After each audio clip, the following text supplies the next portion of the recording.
Sebenarnya tidak harus orang sakti, tidak harus orang yang spesial. Karena mengapa tidak usah cari yang jauh-jauh.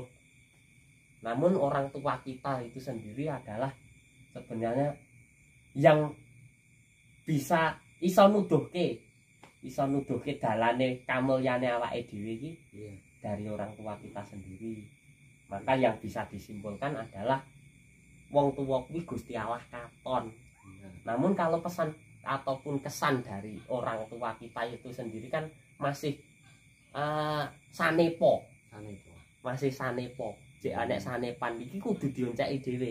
Apa sing dadi piwelinge wong tuane awake dhewe, bahkan sampai leluhur-leluhur kita yang sudah itu masih sanepo. Dan itu bagaimana cara kita untuk mengkupas, untuk mencapai apa? Mencapai kesejahteraan.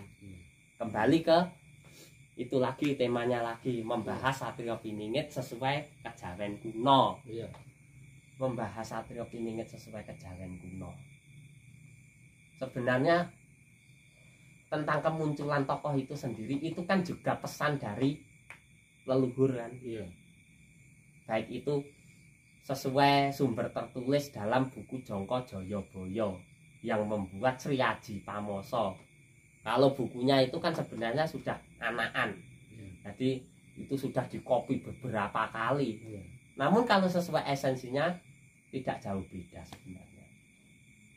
Ya memang buku Jongko Joyoboyo itu sendiri sudah banyak yang sudah terbukti.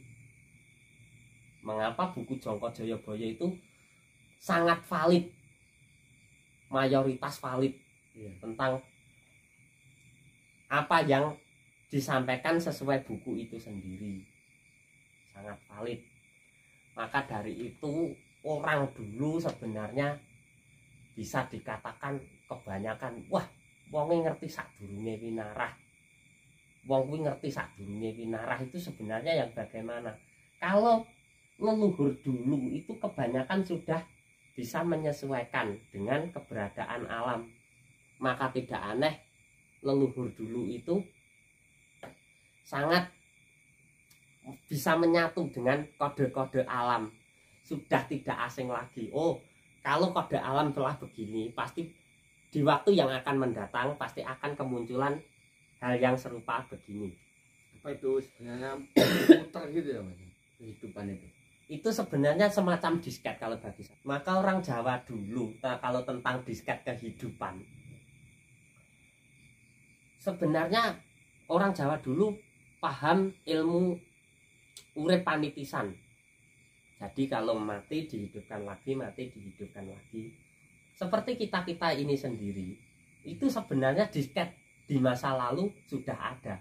Dan hidupnya ya tidak jauh berbeda dengan kita. Perwataane, sakwatake. Itu kalau reinkarnasi itu kan ya. Tapi ada kemiripan. Ada kemiripan sama reinkarnasi.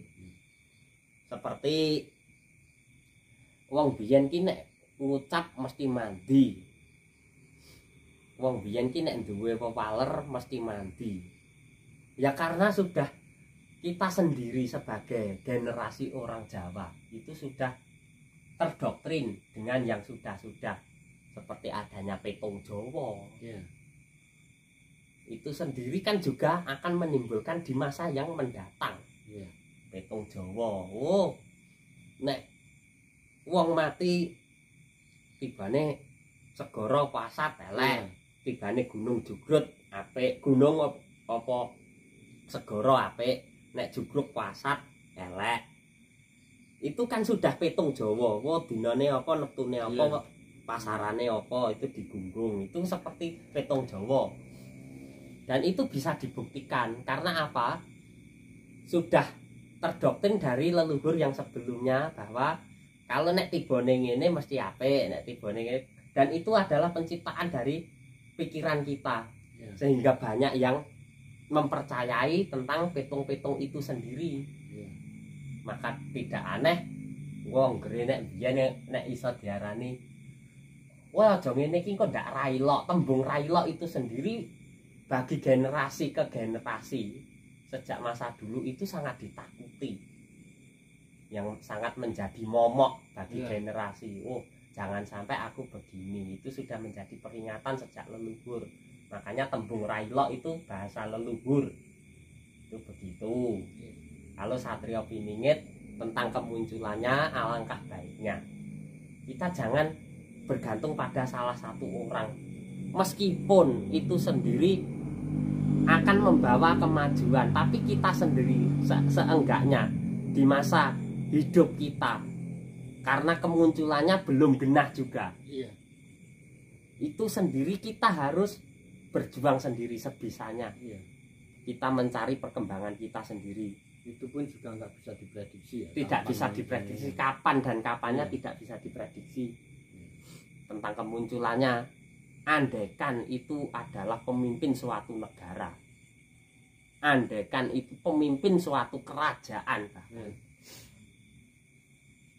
itu belum tentu menjamin antara individu dan individu, karena rakyat di negara kita sangat banyak. Mungkinkah semua itu akan dipikirkan?